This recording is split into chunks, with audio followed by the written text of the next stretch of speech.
ধরেন আপনি রাস্তার পাশে দাঁড়িয়ে হাসাহাসি করছেন আপনার বন্ধু বান্ধবের সাথে, এমন তো অবস্থায় রাস্তার ওপারে দুইটি মেয়ে দাঁড়ানো আছে এবং তারা ভেবেছে আপনি তাদেরকে দেখে হাসি ঠাট্টা করছেন। এরপরে এই মেয়েগুলো তার বয়ফ্রেন্ডদেরকে ফোন দিয়ে বলে তাড়াতাড়ি আসো, আমাকে দেখে মানুষ হাসাহাসি করছে। তারা উত্তেজিত ভাবে এসে আপনাদের উপরে ঝাঁপিয়ে পড়লো। এক পর্যায়ে আপনার জীবনটা চলে গেল। সামান্য একটু হাসির জন্য একটা মানুষের জীবন চলে গেল। হাদিসের মধ্যে স্পষ্ট ভাষায় বর্ণিত রয়েছে, একটা সময় আসবে যখন মানুষ একজনকে শেষ করে দেওয়ার পূর্বে সে জানবে না কেন তাকে শেষ করে দিচ্ছে এবং আরেকজনও জানবে না কেন তাকে শেষ করে দিল। পারভেজ নামক এই ছেলেটি একটু হেসেছিল। আচ্ছা, ধরে নিলাম সে মেয়ে দুইটাকে দেখে হেসেছে। শুধুমাত্র হাসির জন্য একজন মানুষের জীবন আপনারা কেড়ে নিতে পারেন। সোশ্যাল মিডিয়ার মধ্যে প্রত্যেকটা মানুষ আপনাদের ছবিগুলো শেয়ার করে বলছে আপনাদেরকে দেখলে রাস্তার কুত্তাও তাকাবে না, আর মানুষ হাসবে তো দূরের কথা। আপনার বয়ফ্রেন্ডের সাথে আপনার কিসের সম্পর্ক, শারীরিক নাকি মানসিক? এখন মানসিকের চাইতে ফিজিক্যালি সম্পর্ক মেয়েদের সাথে ছেলেদের বেশি হয়ে যাচ্ছে, আর যার কারণে বয়ফ্রেন্ডকে ফোন দেওয়ার সাথে সাথে এসে আরেকজনের জীবন কেড়ে নিচ্ছে। যে বা যারা তার জীবনটা কেড়ে নিচ্ছে ইতিমধ্যে সিসি ফুটেজ তদন্ত করে কিন্তু তাদেরকে শনাক্ত করা হয়েছে। খুব দ্রুতই তাদেরকে অ্যারেস্ট করা হবে, জানতে পারবেন বাকি ঘটনাগুলো। এই সকল মেয়ে নামক ডাইনির দল কিন্তু আমাদের চারপাশে ঘুরে বেড়াচ্ছে। এরা ছেলেদেরকে ব্যবহার করছে বাজে কাজ করানোর জন্য। অনেস্টলি ভাই, কোনোদিন কোনো ছেলে এদের দিকে তাকানোর কথা না। এদের দিকে মানুষ কেন তাকাবে? আচ্ছা তাকাইছে, নাহলে ভুলবশত একটা ছেলে আপনাদেরকে দেখে একটু হাসি ঠাট্টা করছে, এটাতে এমন দোষের কি হয়েছে? আপনি যে গাড়ির পিছে বসে বয়ফ্রেন্ডের সাথে মনে করেন কাম সেরে দিয়েছেন, সিপাসাপিতে গিয়ে যৌবন জ্বালা মিটায় ফেলছেন। আচ্ছা, এই যে আপনাকে নিয়ে এই ধরনের কথাগুলো বলছি,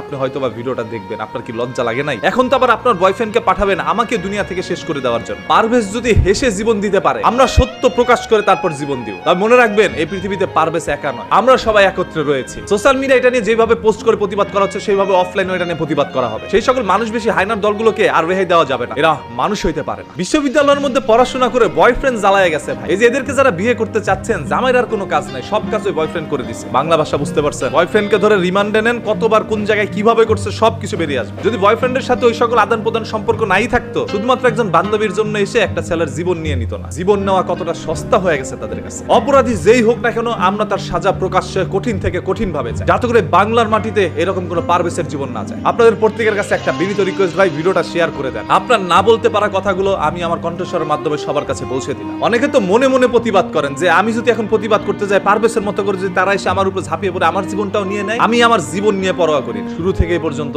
অন্যায়ের বিরুদ্ধে প্রতিবাদ করে আসছি, সত্য কথা বলে আসছি। সত্য বলতে গিয়ে যদি জীবন যায়, আমি সেটা গ্রহণ করে নিই। তারপরে বাংলার মাটিতে আর কোনো পারভেজের জীবন আমরা নিতে দিব না। কি একটি আশ্চর্য বিষয়, একটি ছেলে জাস্ট হেসেছিল, হাসার কারণে জীবন চলে গেল। এগুলো কি মানা যায়? আমি আল্লাহর সৃষ্টিকে বাজেভাবে দেখবো না, তবে এদেরকে বাজেভাবে দেখতে হবে। আল্লাহ তাআলা এদেরকে সৃষ্টি করেছে হাদিসের সাথে মিলে যাওয়ার জন্য। আজকেরা পুরো পৃথিবীতে দৃষ্টান্ত হয়ে থাকবে যে তাদের দিকে তাকিয়ে হাসার কারণে তারা জীবন কেড়ে নিয়েছে তাদের বয়ফ্রেন্ডের হাতে। এবার কেঁচো খুঁড়তে গিয়ে বড় বড় সাপ বেরিয়ে আসবে। কতগুলো সাপের সাথে আপনার সম্পর্ক হয়েছে সব বাঙালি জনগণ জানতে পারবে। পারভেজকে তো আর আমরা বাঁচাইতে পারি নাই, এখন সবাই তার জন্য দোয়া করি যাতে করে